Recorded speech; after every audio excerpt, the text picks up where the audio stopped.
GeM தொலைக்காட்சி நேயர்களுக்கு வணக்கம். கர்த்தருடைய நாமத்திற்கு மகிமை உண்டாவதாக.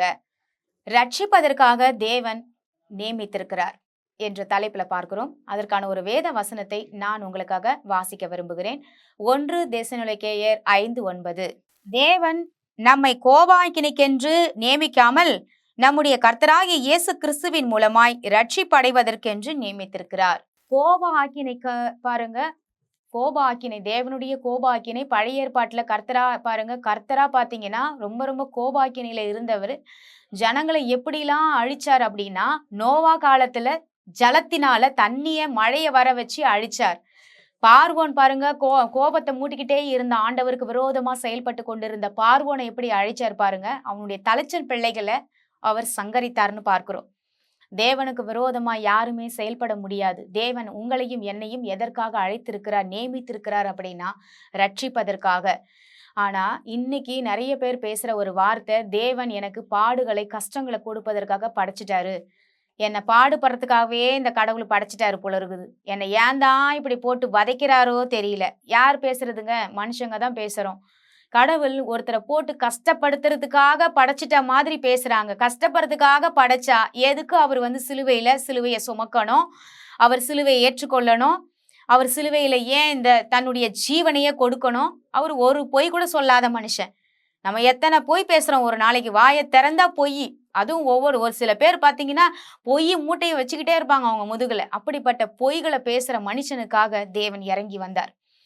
தவறு செய்யற மனுஷனுக்காக இறங்கி வந்தார். அப்படிப்பட்டவர் இன்னைக்கு பேசுற வார்த்தைகள் எப்படி இருக்குன்னா, கடவுள் என்னை பாடுபடுறதுக்காகவே படைச்சிட்டாரு அப்படின்னு சொல்றது ரொம்ப ரொம்ப தப்பான ஒரு வார்த்தை. பாடுபடுறதுக்கு கஷ்டப்படுறதுக்கு எந்த மனுஷனுமே படைக்கல. ஆனா தேவன் பாருங்க ஒரு எக்ஸசைஸ் கொடுக்குறார். சாப்பிட்டு தூங்கிட்டா கொலஸ்ட்ரால் ஏறிடும், அதனால வேலைக்கு போகணும். ஒரு மனிதனும் வேலைக்கு போகணும், அவன் உடல் ஆரோக்கியமா இருக்கணும். இஸ்ரவேல் ஜனங்களுக்கு பாருங்க, மன்னா வானத்திலிருந்து பொழியுது. 40 வருட காலமாக மன்னா வானத்திலிருந்து பொழியுது. சாப்பிட்டு சாப்பிட்டு தூங்கிட்டு இருக்கலாம் ஜாலியா. அப்படிப்பட்ட வாழ்க்கையை தேவன் கொடுத்தாலும் 40 வருடமா நடந்து போறாங்க, போயிட்டே இருக்காங்க. 11 நாள்ல நடக்க வேண்டிய இடத்த சேர வேண்டிய இடத்த சேராம போனதுக்கான காரணம் கீழ்ப்படியாமை. ஆனாலும் தேவன் அவங்கள விடல. 40 நாள் சுத்தி வந்த இடத்தையே சுத்தி வந்த மாதிரி பாருங்க, சுத்தி சுத்தி வராங்க கானான் தேசத்துக்கு போறதுக்கு. ஆனா வழியே கிடைக்கல. வழி கிடைக்காம இடத்துல கூட தேவன் பாருங்க 11 நாள்ல போய் சேர வேண்டியது எங்க இருக்குது, 40 வருஷமா போக வேண்டியது எங்க இருக்கு. ஆனா நடக்கிறாங்க. நடந்து போயிட்டே இருக்கும்பொழுது என்ன ஆகுது? ஏன் திடீர்னு கூட ஆண்டவர் ஆவியானவர் எடுத்து கொண்டு போயிட்டு கானான் தேசத்துல விட முடியும். அவரால் நினைச்சா பாருங்க கண்டிப்பா செய்ய முடியும். ஒரு மின்னல் வேகத்துல கொண்டு போய் ஜனங்களை அங்க டிராப் பண்ணிட முடியும். அன்னைக்கு ஒருவேளை காரு ஃப்ளைட்டு இல்லாம இருந்திருக்கலாம். ஆனா ஆவியானவர் அங்க இருந்தார். ஆவியானவர் இருக்கும் பொழுது பாருங்க, வேதத்துல வாசிக்கும் பொழுது திடீர்னு பார்த்தா ஒரு சில பேர் ஊழியம் பண்ணிட்டு காணாம போயிடுவாங்க. அவ்வளோ ஃபாஸ்டா அடுத்த ஊழியத்துக்கு போயிடுவாங்க.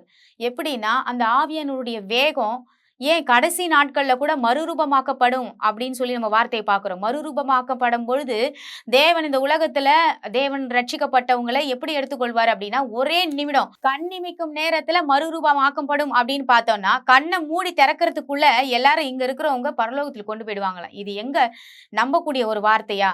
அப்படிப்பட்ட ஒரு தேவன் நம்ம சிச்சித்த தேவன் பாருங்க, அப்படிப்பட்ட வல்லமை உள்ளவர். அவர் நினைச்சிருந்தா கானான் தேசத்துக்கு ஒரே ஒரு மின்னல் வேகத்துல அந்த ஜனங்களை 32 லட்சம் ஜனங்களையும் டக்குன்னு கூட்டிட்டு போயிருக்கலாம். ஆனா நடந்து எதுக்கு வர வச்சாரு பாருங்க, அவங்களுக்கு நோய் இருக்கக்கூடாது.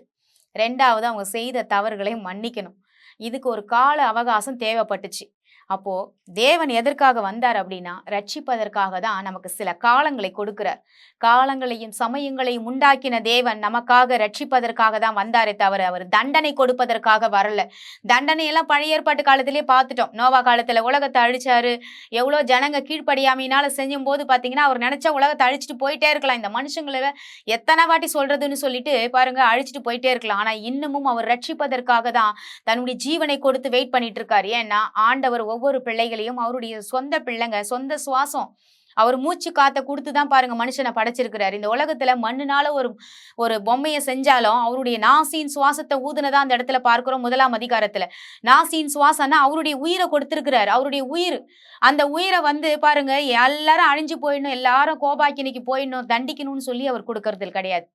இன்னைக்கு பேசுற வார்த்தைகளை முதல்ல மாத்துங்க. கடவுள் ஏதோ பண்ணிட்டாரு, என்னென்னமோ செய்றாரு, அவர் தான் இந்த கஷ்டத்த கொடுக்குறாரு. இப்படிப்பட்ட வார்த்தையெல்லாம் மாத்துங்க. ஆண்டவர் நிச்சயமாகவே இந்த பாடுகள் மத்தியில நம்மள வழிநடத்தி செல்றார் அப்படின்னா, அதுக்கு சந்தோஷமாக நீங்க ஒப்புக் கொடுங்க. ஏன்னா, ஆண்டவர் சில பாடங்களை பாருங்க அனுபவத்தின் மூலமாக கற்றுக் கொடுப்பார். அப்படிப்பட்ட பாடுகளை கற்றுக்கொள்ளும் பொழுது உங்க வாழ்க்கையில இனி நீங்க மற்றவங்களுக்கு ஒரு அறிவுரை கூறுறது மட்டும் கிடையாது, ஒரு முன்மாதிரியாக வாழ்ந்து காமிக்க முடியும். வாங்க, இன்னைக்கு எதற்காக ஜெபிக்க போகிறோம் அப்படின்னா, கோபாக்கினைக்கென்று உங்களை என்னையும் நியமிக்கல. ஆண்டவர் உங்களையும் என்னையும் பாவத்திலிருந்து மீட்பதற்காக அவர் வந்திருக்கிறார் என்று ஜெபிக்க போகிறோம். எங்கள் அன்பும் இரக்கமும் நிறைந்த நல்ல தகப்பனை, நாங்கள் உம்மண்டையில் வருகிற சுவாமி, இந்த நாட்கள்ல கோபாக்கினைக்கென்று எங்களை நியமிக்காமல் எங்களை ரட்சிப்பதற்காகவே நீங்கள் நியமித்திருக்கிறீங்க, செலக்ட் பண்ணியிருக்கீங்கன்னு சொல்லி பார்த்தோம்.